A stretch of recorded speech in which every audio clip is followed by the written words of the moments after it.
Eleanor Winters smoothed the wrinkles from her navy dress as she stood on the porch of her Victorian home in Boston's Beacon Hill neighborhood.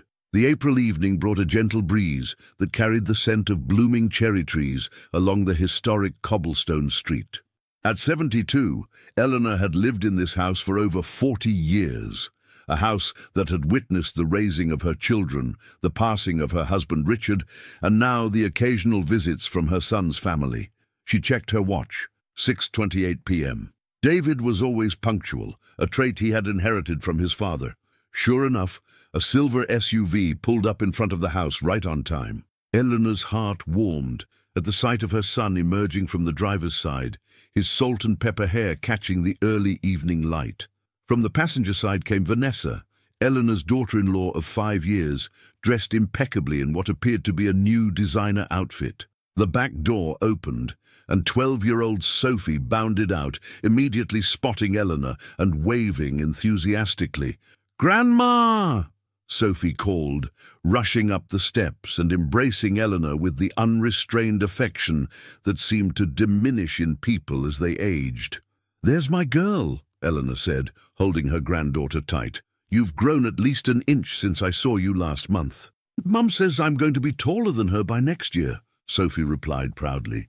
David approached next, leaning down to kiss his mother's cheek. "Hi, Mum. Sorry we haven't visited in a while. Work has been chaotic." "You're here now. That's what matters," Eleanor assured him, though she wondered how chaotic work could be for 3 consecutive months. Vanessa made her way up the steps last, her designer heels clicking against the weathered stone. "Eleanor," she said with a smile that didn't quite reach her eyes, "the house looks quaint as always." Eleanor had long ago learned to interpret Vanessa's particular brand of compliments. "Thank you, dear. Come in, dinner's almost ready." The interior of Eleanor's home told the story of a life well lived. Photographs chronicling decades of family memories, antique furniture passed down through generations, and shelves lined with books that had shaped her worldview. To Eleanor, each item represented a chapter in her family's history. To Vanessa, as Eleanor had gathered from previous comments, it was simply outdated decor. "Something smells amazing," David said as they entered the dining room, where Eleanor had set the table with her grandmother's china. "I made beef bourguignon," Eleanor replied. "Your father's favorite." "Mom, you didn't have to go through all this trouble," David said, though the appreciation in his eyes was evident. "It's no trouble. Cooking gives me purpose," Eleanor said as she brought the dishes to the table. "Sophie, would you help me bring out the salad?" As Sophie followed her grandmother to the kitchen, Vanessa whispered something to David that Eleanor couldn't quite hear. She chose to ignore it, focusing instead on her granddaughter's animated story about her science project. Dinner began pleasantly enough. David talked about his work as an architect. Sophie shared school stories, and Eleanor listened attentively, savoring these moments with her family. Vanessa, however, seemed distracted, frequently checking her phone beneath the table. "So, Eleanor," Vanessa finally engaged, setting her phone down, "have you thought more about what we discussed last time? About considering one of those lovely retirement communities in Florida. The one I showed you has a pool and social activities." Eleanor took a measured sip of her water. "I appreciate your concern, Vanessa, but I'm perfectly happy here." "But it's so much maintenance for someone your age," Vanessa pressed. "And honestly, this neighborhood is changing. The property values are soaring. It would be financially prudent to sell now." David shifted uncomfortably. "Vanessa, we agreed we wouldn't bring this up tonight." "I'm just looking out for Eleanor's best interests," Vanessa replied, her tone sweetly reasonable. "This house is becoming a relic, just like—" She stopped herself, but not before Eleanor caught her meaning. "Just like me?" Eleanor finished quietly. An uncomfortable silence fell over the table. Sophie looked between the adults, sensing the tension, but not understanding its source. "Grandma isn't a relic," Sophie said firmly. "She makes the best cookies and knows all the coolest stories about Boston." Eleanor smiled at her granddaughter. "Thank you, sweetheart." Ugh, that's not what I meant, Vanessa backpedaled, though her expression suggested otherwise. It's just that this house requires so much upkeep, and at your age, at my age, Eleanor interrupted with a calm that surprised even herself, I know what I want and what I can handle. She set down her fork deliberately. David, would you mind getting the folder from my study, the one on my desk? David looked confused, but nodded and left the table. When he returned with the manila folder, Eleanor took it and extracted several official-looking documents. I wasn't planning on discussing this tonight, but perhaps it's time for some clarity, Eleanor said, sliding the papers across the table toward Vanessa. This is the deed to the house. Vanessa scanned the document, her expression shifting from confusion to surprise. As you can see, Eleanor continued, her voice steady, the house isn't just in my name. 5 years ago, after Richard passed, I had the deed modified. The house is in a trust, with David and Sophie as beneficiaries. David stared at his mother. Mom, you never told me. I didn't want you to worry about inheritance matters while you were grieving for your father, Eleanor explained. But the house will pass directly to you and Sophie when I'm gone. It won't be sold unless you decide to sell it. Vanessa's cheeks flushed. I didn't realize. Few people do, Eleanor said, meeting her daughter-in-law's gaze directly. Sometimes what appears to be a relic actually has considerable value, both financial and sentimental. Sophie, who had been following the conversation with growing understanding, looked at her grandmother with new admiration. So this house will always be in our family? That's the plan, Eleanor confirmed. Your grandfather and I always wanted it to remain a home where future generations of our family could create their own memories.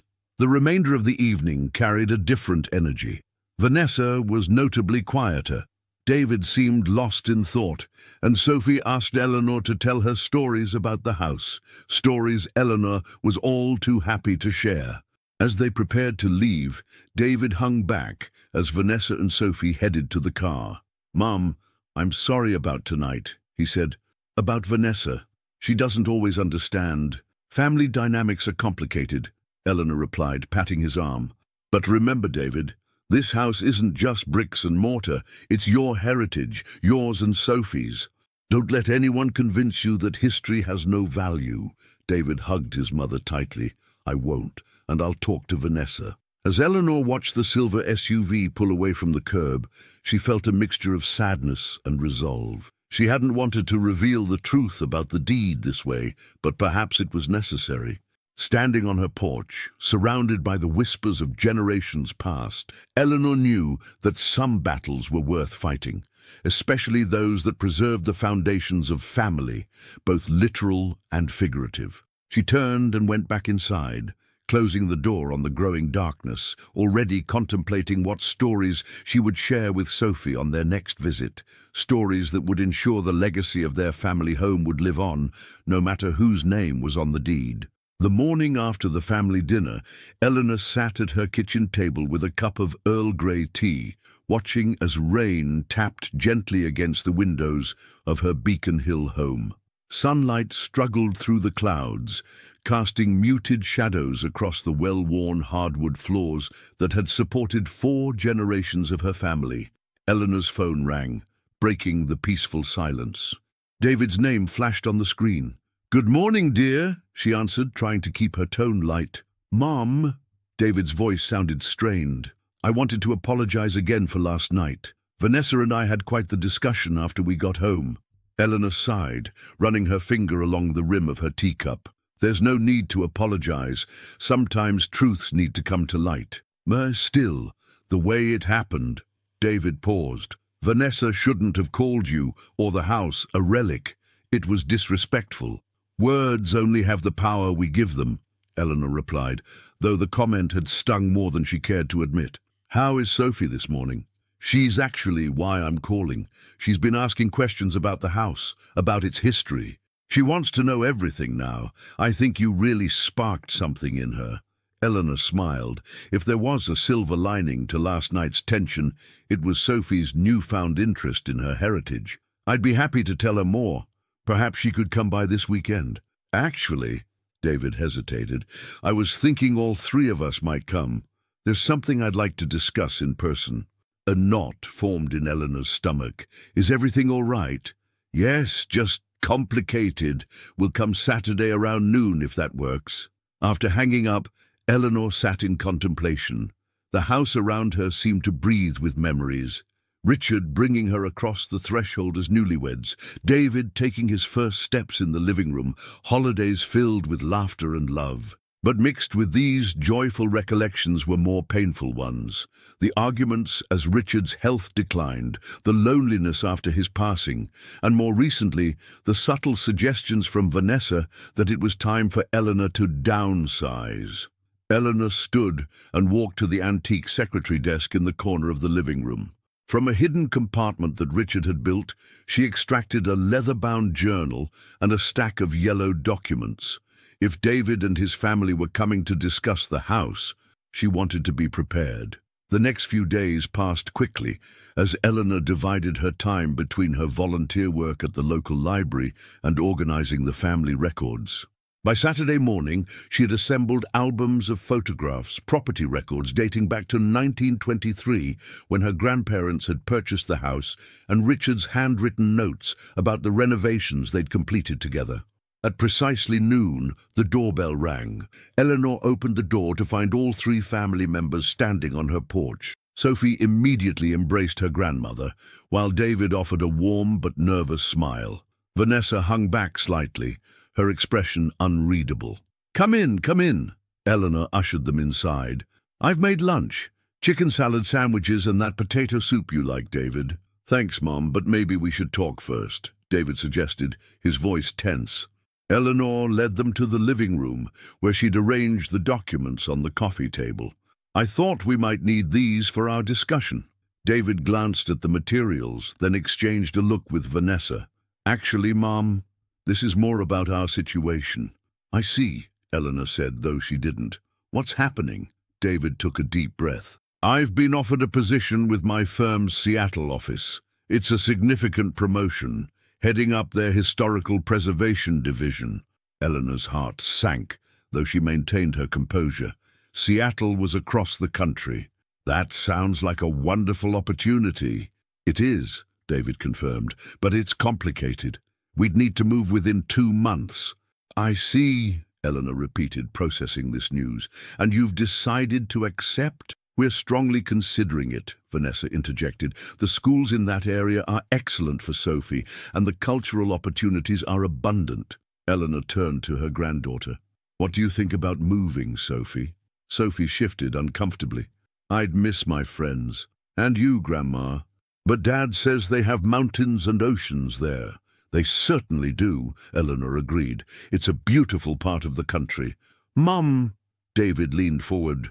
This is where things get complicated. After what you revealed about the house being in a trust for me and Sophie, well, it changes our financial calculations. How so? Eleanor asked cautiously. Vanessa cleared her throat. We're trying to decide whether to sell our current house and buy in Seattle, or perhaps rent for a while. Given that this house will eventually... She paused, seemingly searching for delicate words. Come to David and Sophie, we wondered if that might factor into our planning. Eleanor felt a chill, despite the warmth of the room. Are you asking about your inheritance timeline, Vanessa? David quickly intervened. No, nothing like that. It's just the trust you created. We don't fully understand the terms. If we move across the country, does that affect anything? Eleanor studied her son's face, the face that so resembled Richard's. She saw genuine concern there, but also confusion. The trust is straightforward, David. The house remains mine until I pass. Then it transfers to you and Sophie. My living arrangements or yours don't affect that. But if you ever decided you didn't want to live here anymore, Vanessa pressed, what would happen then? If I chose to sell, Eleanor stated firmly, the proceeds would remain in the trust for you and Sophie, but I have no intention of selling, Vanessa. Even if we're in Seattle, Vanessa asked, wouldn't you want to be closer to your family, to Sophie? The question struck Eleanor's heart like an arrow. Of course, she would miss them terribly, but she recognized the manipulation behind Vanessa's words. "I would miss you all deeply," Eleanor acknowledged, "but this is my home. It's where my life with Richard was built. It's where your father grew up, David. My community is here, my friends, my volunteer work, my history." Sophie, who had been quiet, suddenly spoke up. "Grandma, can I see those pictures you have there? The old ones of the house?" Grateful for the interruption, Eleanor opened one of the albums. "This was taken in 1925, when my grandparents had just finished remodeling the kitchen." As Sophie pored over the photographs, David and Vanessa exchanged glances that Eleanor pretended not to notice. The conversation had reached an impasse, but Eleanor knew this wouldn't be the end of it. The revelation about the deed had changed the dynamics, and now, with a potential cross-country move in the picture, new complications arose. For now, though, Eleanor chose to focus on Sophie's curiosity about the house's history. There would be time enough later to navigate the choppy waters of family expectations and inheritance. As she showed her granddaughter pictures of relatives long gone, Eleanor silently reaffirmed her commitment to preserving not just the physical structure of the house, but the stories and connections it represented, a legacy that transcended mere property value or deed names. 2 weeks after David's announcement about Seattle, Eleanor found herself in the attic of her Beacon Hill home.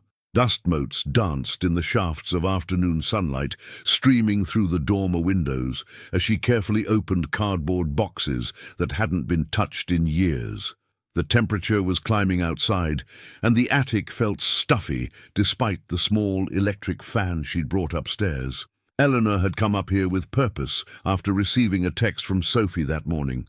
"Grandma, can you find any pictures of when Dad was my age for my family history project?" The request had sparked something in Eleanor, a determination to dig deeper into the family archives than just the curated photo albums she kept in the living room bookcase. "Richard," she murmured to herself, "you always said I should organize these boxes." She could almost hear her late husband's good-natured chuckle in response.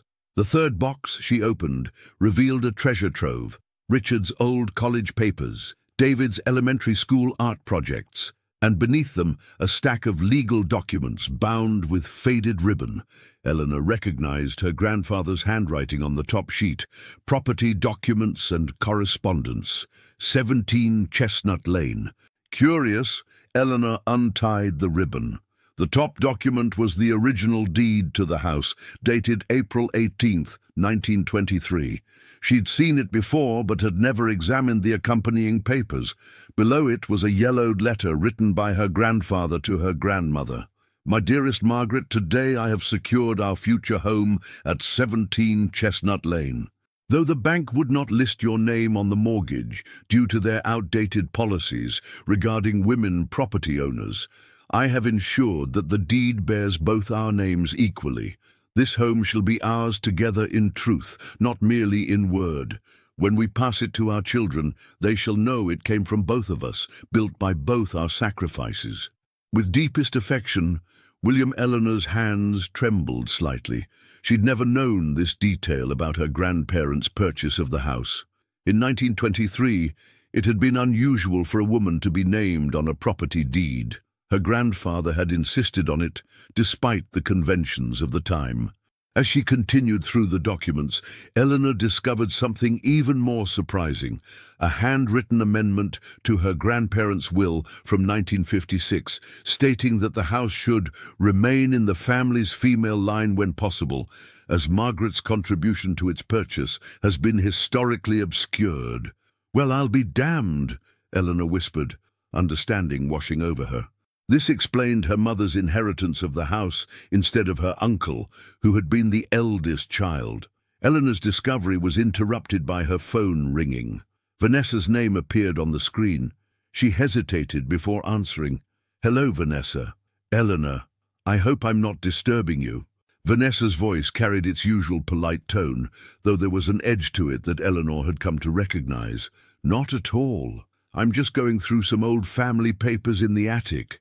"How quaint." The pause spoke volumes. "Listen, David and I have been discussing our Seattle plans, and we'd like to come by tomorrow evening if that works for you. Eleanor tucked the documents into her cardigan pocket. Of course. Is Sophie coming as well? No, she has a sleepover with her friend Emma. This is more of an adult conversation. The implication was clear. They wanted to discuss the house again without Sophie present. I see. What time shall I expect you? 7 would be perfect. And Eleanor, David doesn't know I'm calling. He wanted to wait until the weekend, but I thought we should address this sooner rather than later. After hanging up, Eleanor sat back on her heels, considering this development. Vanessa was making a move without David's knowledge. Not surprising, but concerning. The documents in her pocket suddenly felt heavier, more significant. Eleanor spent the rest of the afternoon and the following morning continuing her exploration of the attic, uncovering more letters, photographs, and papers that told the story of her family's connection to the house. By the time evening approached, she had assembled a chronology of sorts, evidence of the house's special place in her family's history, particularly for the women who had lived there. At precisely 7 o'clock, the doorbell rang. Eleanor greeted David and Vanessa, noting immediately the tension between them. David wouldn't meet his wife's eyes, and Vanessa's smile seemed brittle as they settled in the living room. "Mum," David began after declining offers of tea or coffee, "we've made our decision about Seattle. I'm going to accept the position." "Congratulations," Eleanor said sincerely. "When would you move?" "That's part of what we wanted to discuss," Vanessa interjected. "The company is offering relocation assistance, but housing in Seattle is expensive. We're trying to maximize our resources." David shifted uncomfortably. "What Vanessa means is, what I mean," Vanessa continued, "is that knowing this house will eventually come to David, and Sophie affects our financial planning.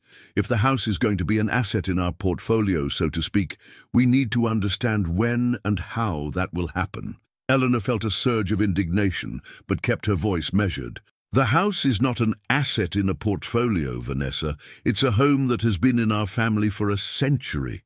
"But it is an asset," Vanessa insisted, "a valuable one given property values in this neighborhood. And as your family, your only family, we need to plan accordingly." David placed a hand on his wife's arm. "Vanessa, we agreed we wouldn't approach it this way. How else should we approach it?" Vanessa's composure slipped slightly. "We're moving across the country. Eleanor is getting older. The house sits here, mostly empty except for one person, while we're trying to establish ourselves in one of the most expensive housing markets in the country." Eleanor looked at her son. "David, is this how you feel as well?" David's expression revealed his conflict. "I don't want to pressure you, Mom, but I do think we need to discuss the future realistically. The Seattle position is a 5-year commitment. You're 72, and apparently at death's door?" Eleanor finished with uncharacteristic sharpness. "No, of course not," David backpedaled. "You're in excellent health, but planning ahead is prudent." Eleanor stood and walked to the antique secretary desk, retrieving the documents she'd discovered in the attic. "Before we continue this discussion, I think you both should see what I found yesterday." She handed the papers to David, watching as he and Vanessa read through them. David's expression softened with each page, while Vanessa's became increasingly rigid. "I had no idea about Great-Grandpa William putting Margaret's name on the deed in 1923, David said finally, "or about the stipulation to keep the house in the female line." "Neither did I, until yesterday," Eleanor acknowledged. "It changes things, doesn't it?" Vanessa looked up sharply. "How does it change anything? These are century-old documents with outdated notions of property distribution. The current trust is what matters legally." "The current trust," Eleanor reminded her, "which I established, names both David and Sophie as beneficiaries.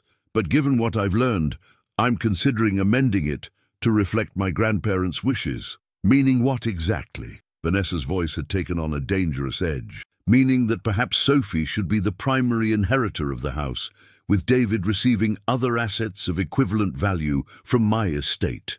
The silence that followed was deafening. David looked stunned, while Vanessa's face had gone pale. "Mom, you can't be serious," David finally said. I'm entirely serious, Eleanor replied calmly. This discovery has made me reflect on our family's history with this house. The women in this family fought to maintain it as a legacy when it wasn't common for women to own property. I think honoring that legacy matters. So you disinherit your own son? Vanessa asked incredulously. I said nothing about disinheriting David, Eleanor corrected. He would receive equivalent assets. But the house itself, this specific property, would go primarily to Sophie to continue the tradition my grandfather started. David ran a hand through his hair, visibly processing this information. Mum, we came here tonight hoping to discuss potentially selling the house, with you relocating to Seattle with us. This is unexpected. Selling the house was never an option, David. I thought I'd made that clear. Eleanor's voice remained steady despite her racing heart, and while I appreciate the gesture of wanting me closer to you in Seattle, this is my home. I have no intention of leaving it. Vanessa stood abruptly. This is ridiculous. You're using century-old documents to justify changing the inheritance structure we've been counting on.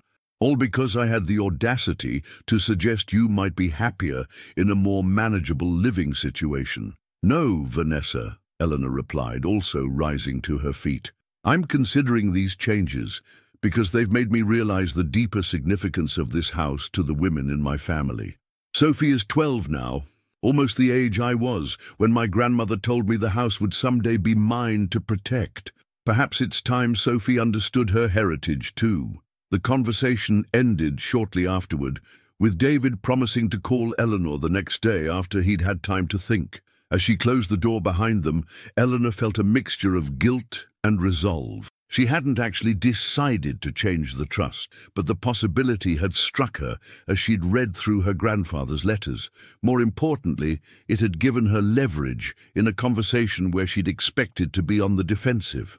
Eleanor returned to the living room, gathering the historical documents with care. The house seemed to settle around her, creaking gently as if in approval. "Well, old girl," she said aloud to the empty room, "it seems we still have some surprises left in us, don't we?" Eleanor hadn't heard from David for 3 days, following their tense discussion about the house. On the 4th morning, as she tended to her small garden of herbs and early summer flowers, she spotted Sophie walking up the cobblestone street alone, backpack slung over one shoulder. Eleanor set down her trowel and removed her gardening gloves. "Sophie, what are you doing here by yourself, sweetheart?" she called as her granddaughter approached the wrought iron gate. Sophie's expression was a mixture of determination and uncertainty. "Hi, Grandma. I took the tea. Dad thinks I'm at the library with Emma." Eleanor frowned. "You shouldn't be traveling across Boston alone without your parents knowing. I'm 12, not 5, Sophie said with the particular indignation that only pre-teens could muster, "and I needed to talk to you without them." Eleanor sighed and opened the gate. "Come inside. I'll make us some lemonade, and you can tell me what's so urgent that it required subterfuge."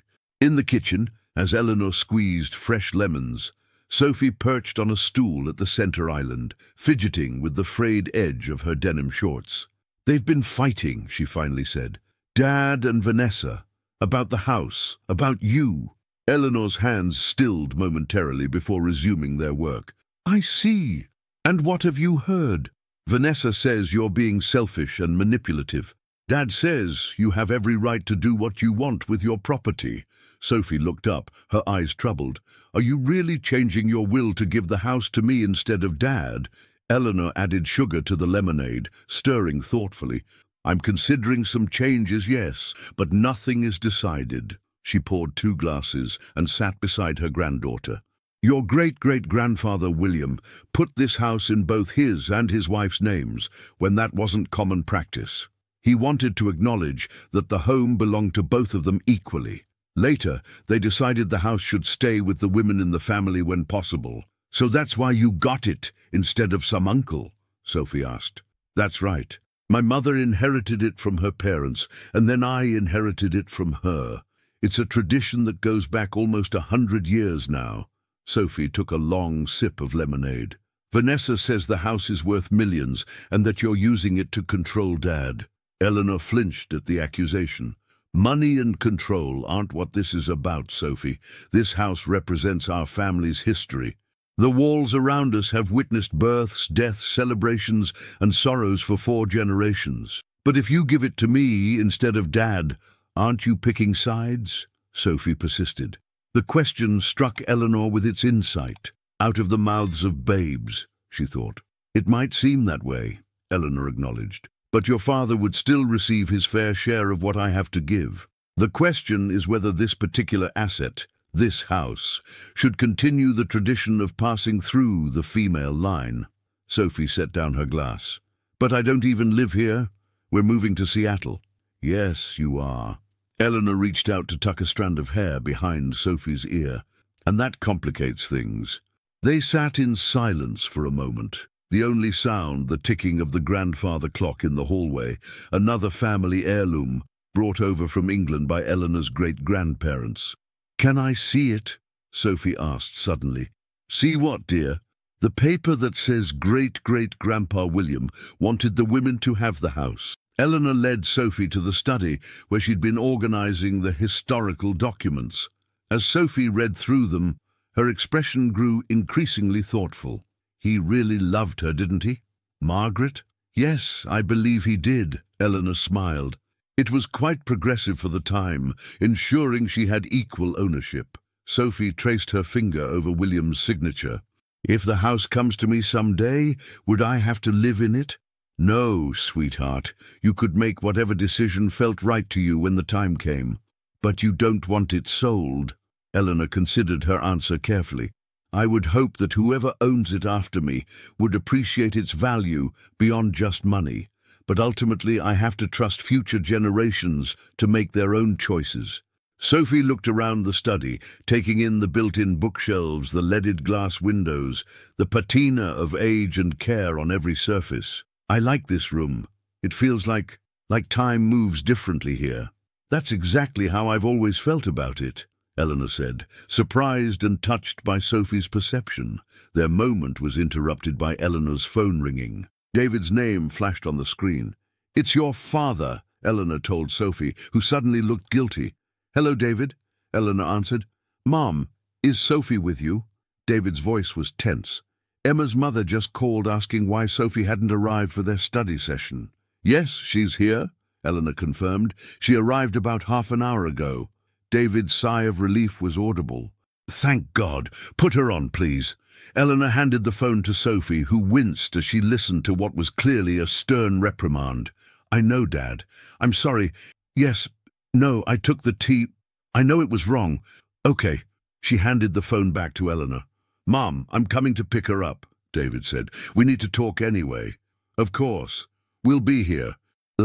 After hanging up, Eleanor looked at her granddaughter's downcast face. "Your father is understandably upset. Boston can be dangerous for a young person traveling alone. I just wanted to see you without them controlling the conversation," Sophie mumbled. "I appreciate that," Eleanor said gently. "But next time ask your father to bring you. Promise." Sophie nodded reluctantly. 40 minutes later, David's car pulled up outside. When Eleanor opened the door, she was surprised to see Vanessa in the passenger seat. This wasn't just about retrieving Sophie. They'd come prepared for another discussion. Sophie met her father at the door, accepting his hug despite her obvious embarrassment at being treated like a child in front of her grandmother. "What were you thinking?" David asked, his relief evident beneath his frustration. "You know the rules about letting us know where you are." "I wanted to talk to Grandma about the house," Sophie admitted. "About her changing the will." David's eyes shot to Eleanor. "You discussed that with her?" "She asked me directly," Eleanor replied. "I don't lie to my granddaughter." And Vanessa had joined them on the porch, her arms crossed defensively. "So now you're involving Sophie in this dispute. She's 12 years old, Eleanor." "I didn't involve her," Eleanor corrected. "She came to me because she overheard you two arguing about it." David had the grace to look chagrined. "Sophie, wait in the car, please. We need to speak with Grandma privately." "No," Sophie said with unexpected firmness. "This is about me too now. I want to stay." The adults exchanged glances, and after a moment, David nodded reluctantly. All right, let's all go inside. In the living room, the family arranged themselves in what felt to Eleanor like battle positions. David and Vanessa on the sofa, Sophie in the armchair by the window, and Eleanor in Richard's old leather chair. "Mom," David began, "I've been doing some thinking since our last conversation, and some research. The trust you established for the house, it's irrevocable, isn't it?" Eleanor nodded. "Yes, it is. Which means," Vanessa interjected, "that you can't actually change the terms now to make Sophie the primary beneficiary instead of David." "That's correct," Eleanor acknowledged. "The current trust arrangement stands as is." David looked confused. "Then why did you imply you were considering changes?" Eleanor met her son's gaze steadily. "Because I wanted you both to understand the historical significance of this house to the women in our family. The trust may be irrevocable, but there are other ways I could honor my grandparents' wishes." "Such as?" Vanessa challenged. "Such as a separate letter of wishes to accompany my will, expressing my hope that David would consider transferring primary ownership to Sophie when she comes of age. Not legally binding, but morally persuasive." David ran a hand through his hair, a gesture so like his father that Eleanor's heart ached momentarily. "Mom, this feels like you're trying to control things from beyond the grave." "I prefer to think of it as preserving a family tradition," Eleanor countered, "one that recognizes the historical exclusion of women from property ownership and attempts to balance the scales in our small way."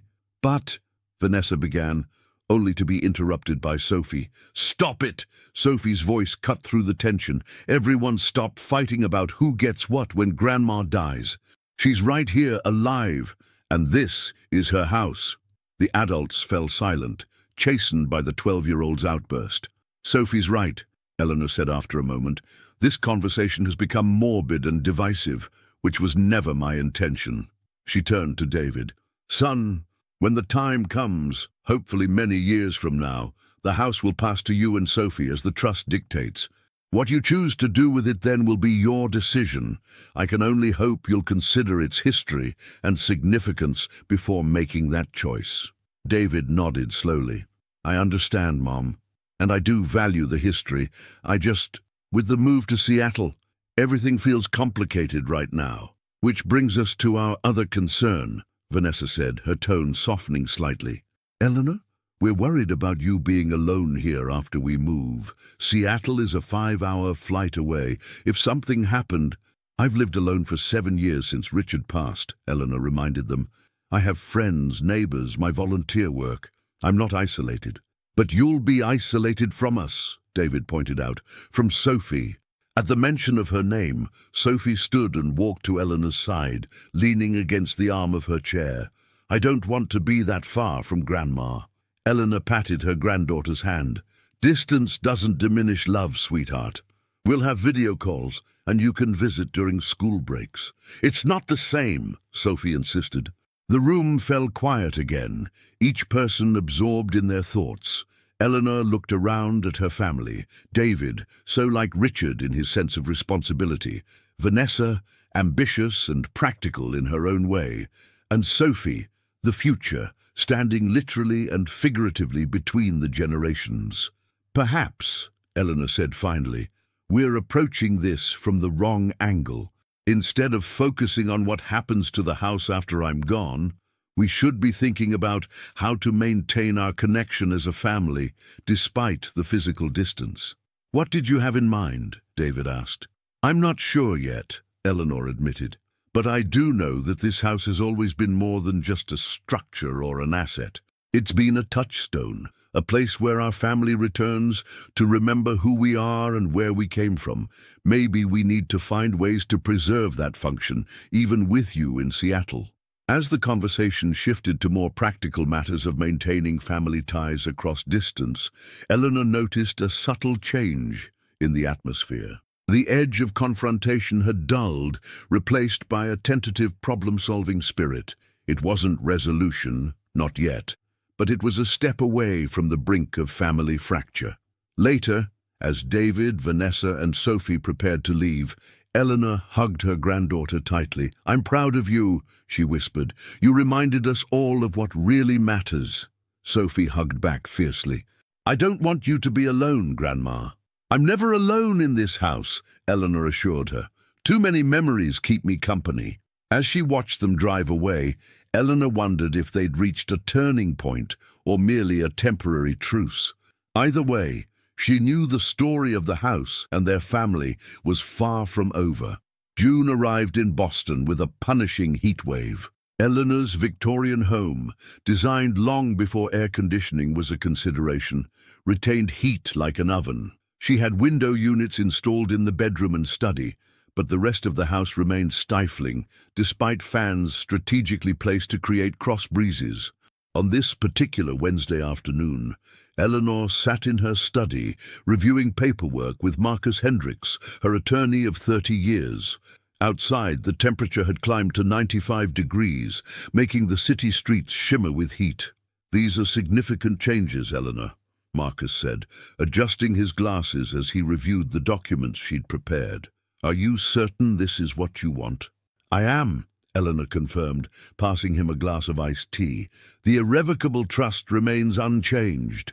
David and Sophie will inherit the house as planned, but I want this letter of wishes added to my will, expressing my hope that David will consider transferring primary ownership to Sophie when she turns 25. Marcus set the papers down. "It's not legally binding." "I'm aware. It's meant as guidance, not compulsion." "And the historical documents you've discovered? You want copies included with the will?" Eleanor nodded. "They provide context for my wishes. I want David to understand this isn't about favoring Sophie over him, but about honoring a family tradition." "Very well." Marcus gathered the papers into his briefcase. "I'll prepare the final versions for your signature next week." After Marcus left, Eleanor remained in her study, the weight of her decision settling over her. Her phone chimed with a text from David. "Seattle paperwork finalized. Starting July 15th. Moving company scheduled for the 8th. The timeline was suddenly very real. In less than a month, her son and his family would be on the opposite coast. Eleanor felt a wave of loneliness wash over her, followed quickly by determination. She had survived Richard's death. She would survive this transition too. The doorbell rang, pulling Eleanor from her thoughts. She wasn't expecting visitors. Through the peephole, she was startled to see Vanessa standing alone on the porch, elegant as always in a linen dress, despite the oppressive heat. "Vanessa," Eleanor said as she opened the door, "this is unexpected." "I hope I'm not interrupting," Vanessa replied, her tone carefully polite. "I was at a charity luncheon nearby and thought we might talk, just the two of us." Eleanor hesitated only briefly before stepping aside. "Of course, come in. Would you like some iced tea?" "That would be lovely, thank you." In the kitchen, Eleanor filled a glass while Vanessa glanced around with what seemed like new eyes. "Your herb garden is thriving," Vanessa commented, nodding toward the window box visible from the kitchen. "Basil and... is that thyme?" "Rosemary," Eleanor corrected, surprised by Vanessa's attempt at small talk. "Though I do have thyme in the garden outside." They settled in the marginally cooler dining room, the ceiling fan providing some relief from the heat. "David doesn't know I'm here," Vanessa admitted after taking a sip of tea. "He's been conflicted since our last conversation." "As have we all," Eleanor acknowledged. "The situation is complicated." Vanessa set her glass down precisely. "That's why I wanted to speak with you directly. I feel there's been a misunderstanding about my intentions." "Oh?" Eleanor kept her expression neutral. "You believe I'm only interested in the monetary value of this house," Vanessa stated, "that I see it as nothing more than an asset." "You've given me that impression, yes," Eleanor confirmed, remembering Vanessa's earlier comments about financial prudence and portfolio assets. Vanessa looked down at her manicured hands. "I come from a different background than your family, Eleanor. My parents divorced when I was young. We moved constantly, 5 different apartments before I graduated high school.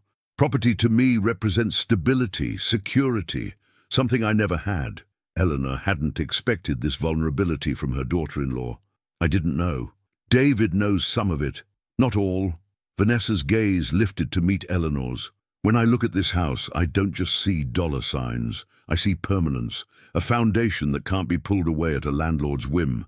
Then why push so hard for me to sell it? Because I'm scared, Vanessa admitted, her composure cracking slightly. We're moving across the country, starting over. The housing market in Seattle is brutal. And yes, knowing this place exists, that it will someday come to us, it feels like a safety net. Eleanor considered this revelation. You never mentioned these concerns before. It's not easy for me to admit vulnerability, Vanessa said with a small, self-deprecating smile. I prefer to project confidence, competence, even to family, especially to family. Vanessa took another sip of tea. My mother remarried 3 times, always to men who promised stability. Each time, we ended up worse off. I learned early that self-reliance was safer than trust. The air between them shifted, old assumptions giving way to new understanding. Eleanor saw Vanessa not as the grasping, materialistic daughter-in-law she'd imagined, but as a woman shaped by childhood insecurity, desperate for the very permanence Eleanor took for granted. The house isn't going anywhere, Vanessa, Eleanor said gently. It will be here for you and David and Sophie, regardless of how things go in Seattle. But will you? Vanessa asked directly. That's my other concern. You'll be alone here. I've been alone since Richard died. Not really, Vanessa countered. We've been 30 minutes away. If something happened, a fall, an illness, we could be here quickly. Seattle is different. Eleanor couldn't deny the truth of this. I'm not helpless, Vanessa. I have friends, neighbors. I know you're capable, Vanessa assured her. It's just, she hesitated. Sophie is devastated about leaving you. She's been having nightmares about something happening to you while we're gone.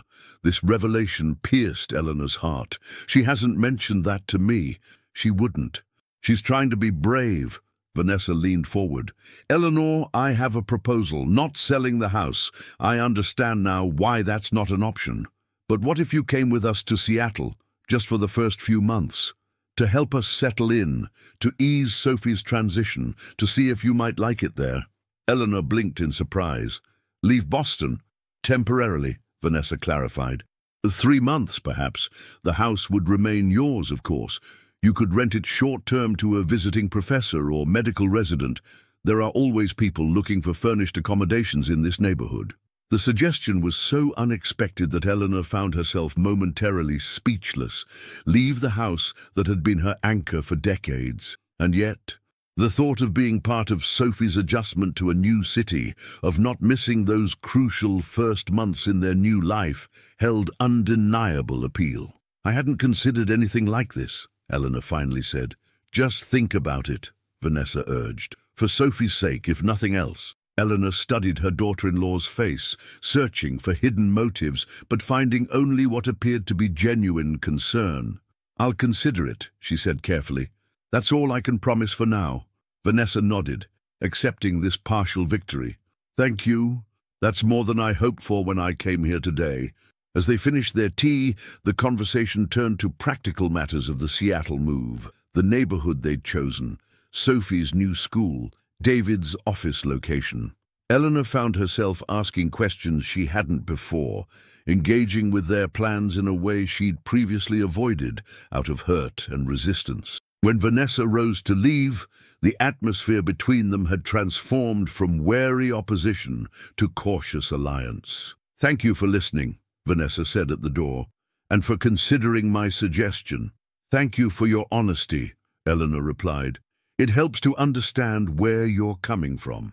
After Vanessa left, Eleanor wandered through the rooms of her home with new eyes. Each corner held memories. Richard teaching David to play chess by the fireplace, Christmas mornings with presents spilling across the oriental rug, quiet evenings reading in companionable silence. But for the first time, Eleanor allowed herself to imagine a temporary absence. Not abandonment, not surrender, but a brief sojourn to support her family through a significant transition. The house would wait for her, Houses, after all, were patient creatures, accustomed to the comings and goings of their inhabitants. Perhaps a short separation would only deepen her appreciation for these familiar walls when she returned. Eleanor picked up a framed photograph of Sophie from the mantelpiece, her granddaughter laughing on a swing, hair flying, the embodiment of joyful possibility. "What do you think, old girl?" she asked the empty house. "Could we both survive a little adventure?" The only answer was the gentle creak of floorboards beneath her feet, the house settling into itself as it had for nearly a century, steadfast and enduring. The Seattle rain tapped gently against the windows of the modern apartment where Eleanor had spent the past 2 months. From her position at the dining table, she could see the Space Needle in the distance, its iconic silhouette partially obscured by low-hanging clouds. Behind her, Sophie worked on her homework, occasionally asking for help with her social studies project about local history. "Grandma, did you know this neighborhood used to be logging camps?" Sophie asked, looking up from her tablet. "I didn't," Eleanor replied, turning from her own work, correspondence with her house-sitter in Boston, a retired professor who had agreed to stay in the Beacon Hill home during her absence. "It's hard to imagine with all these glass buildings now." "Everything here is so new," Sophie observed, "not like our house in Boston." Our house. The phrase caught Eleanor's attention. Sophie had never referred to the Beacon Hill home that way before. "Do you miss it?" Eleanor asked carefully. "The old house?" Sophie considered this. "Sometimes. I miss my friends more. But I like that you're here with us now." Eleanor smiled. "I'm glad I came too." The decision to accompany David, Vanessa, and Sophie to Seattle had been difficult, but ultimately liberating. Eleanor had arranged for her volunteer work to be covered, packed 2 suitcases of essentials, and entrusted her beloved home to Professor Harriet Coleman, who needed accommodation while on sabbatical from MIT. The arrangement was working well. Harriet sent weekly updates with photographs, ensuring Eleanor that the house was being respectfully maintained. The apartment door opened, and David entered, shedding his rain jacket in the entryway. "Traffic was brutal," he announced, before noticing Eleanor at the table. "Mum, I thought you had that seniors walking tour today." "Cancelled due to the weather," Eleanor explained.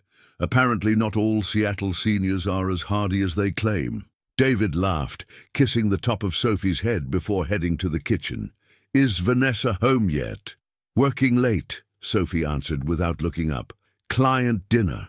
Eleanor observed her son moving comfortably through the sleek, modern kitchen, so different from the warm, vintage one in Boston. He seemed happy here, energized by his new position, preserving historical buildings in Seattle's rapidly developing landscape. The irony wasn't lost on Eleanor. Her son championing architectural heritage in his professional life while personally embracing the new and contemporary. "How's the Wilson Building project going?" Eleanor asked, knowing it was his first major assignment, saving a 1920s hotel from demolition. David's face lit up.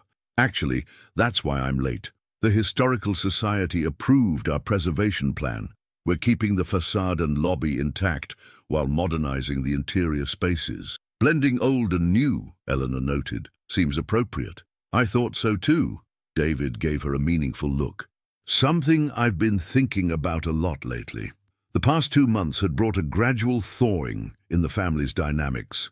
Living in close quarters, the apartment was spacious by city standards but modest compared to the Beacon Hill house, had forced them all to communicate more openly. Eleanor had watched Vanessa navigate the stresses of establishing herself at a new law firm while setting up their household. She'd seen David tackle the challenges of his position with enthusiasm, tempered by occasional self-doubt.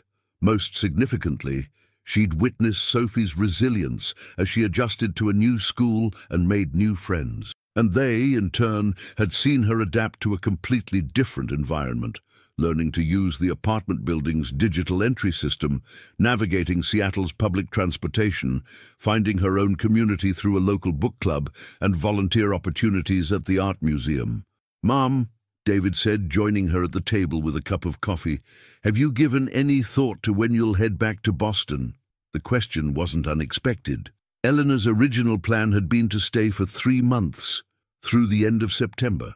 That date was approaching rapidly. "I have," she acknowledged. "Professor Coleman's sabbatical ends in early October.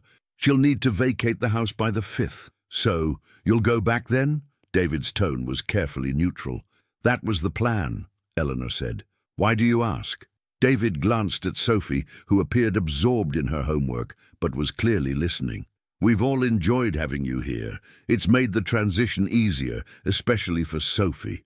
"For all of us," Sophie corrected, looking up. "Even Vanessa said so." Eleanor raised an eyebrow. "Did she?" "Last night, when you were at your book club," Sophie confirmed. "She said it's been nice having another adult to talk to, especially someone who doesn't work at her firm." David nodded. "It's true. She's been less stressed having you here to help with Sophie when we're both working late." Eleanor felt a warm glow of satisfaction. Her relationship with Vanessa had evolved during these weeks in Seattle. Not quite friendship yet, but a mutual respect built on shared responsibilities and unveiled vulnerabilities. "I've enjoyed being here," Eleanor admitted, "but Boston is still home. The house will always be there," David finished for her. "That's what I've been thinking about, Mom. What if you stayed a little longer? Not permanently, but through the holidays, maybe?" Eleanor hadn't considered extending her stay. "What about Professor Coleman? There must be other short-term renters who'd love a furnished home in Beacon Hill," David suggested. "Academic visitors, medical residents doing rotations at Mass General. It's not just about having someone in the house," Eleanor explained.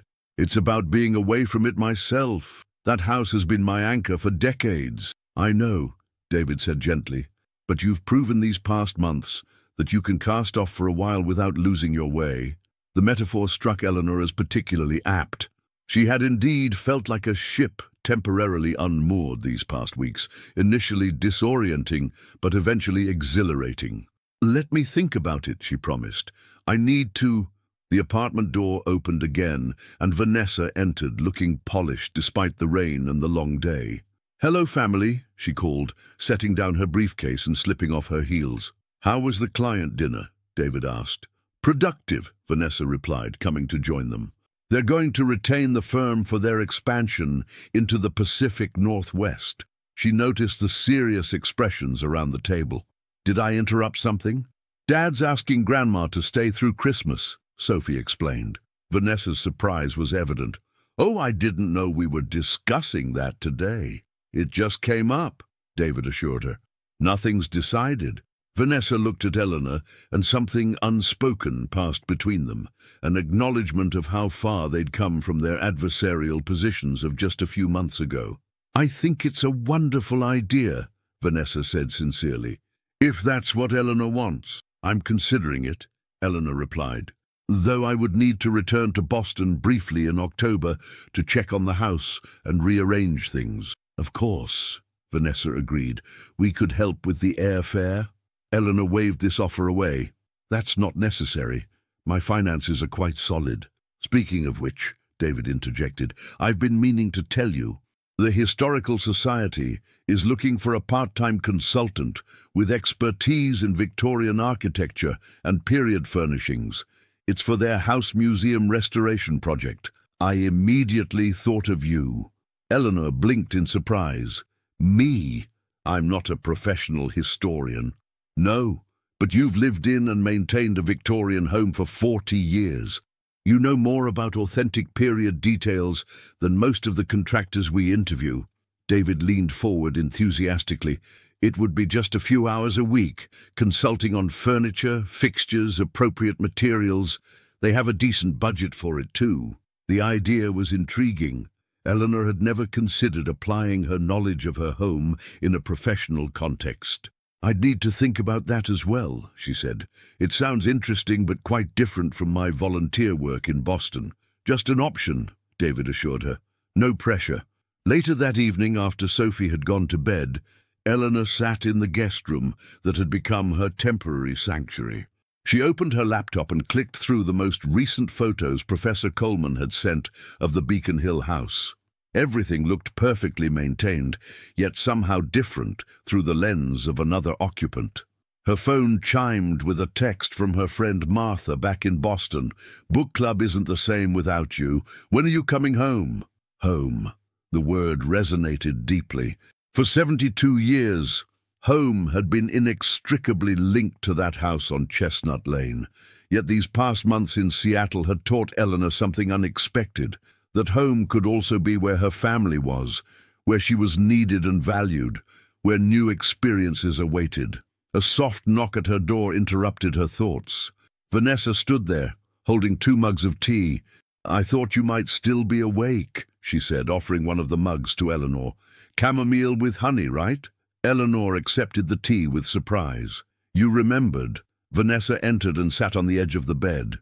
"I wanted to speak with you privately about David's suggestion." "I thought you supported the idea," Eleanor said. "I do," Vanessa confirmed, "but I want you to know something. If you stay longer, it needs to be because you want to, not because you feel obligated or worried about Sophie." Eleanor studied her daughter-in-law's face. "That's surprisingly considerate of you, Vanessa." "I'm learning," Vanessa admitted with a small smile. "These past months, having you here has been good for all of us, but I don't want you to feel trapped by our needs." "I don't," Eleanor assured her. "If anything, I've felt liberated by this experience. It's shown me I can maintain my connection to the past without being bound by it." Vanessa nodded. "The house will always be there, and it will always be yours for as long as you want it to be." The statement hung in the air between them, an acknowledgement of how their perspectives had shifted. "What about after?" Eleanor asked quietly. "When it does eventually pass to David and Sophie?" Vanessa met her gaze steadily. "I've been thinking about that, too. Your grandfather's letter about keeping the house in the female line, it makes sense to me now. In a way it didn't before. Traditions matter. Heritage matters, even to someone who values the new and modern." Maybe especially to us," Vanessa said thoughtfully. "Without roots, branches have nothing to support them." Eleanor felt a weight lift from her shoulders, a concern she hadn't fully acknowledged until this moment. "So, if I were to express in my letter of wishes that Sophie should eventually become the primary owner, I would support it," Vanessa finished. "David would too, I think. Not because we feel obligated, but because we understand now what that house represents. It's more than property or assets." Eleanor felt tears prick at her eyes. "Thank you," she said simply. They sat in companionable silence for a moment, sipping their tea. 2 women who had begun as adversaries and were slowly becoming allies, perhaps even friends. "I think I will stay through the holidays," Eleanor decided, "and perhaps consider David's suggestion about the historical society position." Vanessa smiled. "I'm glad. Sophie will be ecstatic." "And the house in Boston?" Eleanor asked. "You're truly comfortable with it remaining in my name, with no pressure to sell?" "Completely," Vanessa assured her. "In fact, I was thinking we might spend next summer there, show Sophie more of her heritage, let her connect with the house in a deeper way." The suggestion was so unexpected, so perfect, that Eleanor could only nod in grateful agreement. Later, as she prepared for bed, Eleanor thought about the journey that had brought her here, from being called a relic to finding a new purpose, from defending her home to temporarily leaving it, from seeing Vanessa as a threat to recognizing her as family. The house on Chestnut Lane would remain her anchor, but now she understood that ships were meant to sail, not just to stay moored in harbor. There were new waters to explore, new skills to develop, new relationships to nurture, all while knowing that her foundation remained solid, her history preserved, her legacy secure. Eleanor drifted off to sleep with a sense of peace she hadn't felt since Richard's passing. The deed to the house might bear her name alone, but its true ownership extended to all who understood its value, a lesson more precious than any property, and a revelation worth every moment of conflict that had led to this understanding. The house would wait for her return, just as it had waited for generations of her family. And when she did go back, she would bring with her new stories to add to its walls, stories of growth, adaptation, and the expanding definition of what truly makes a home.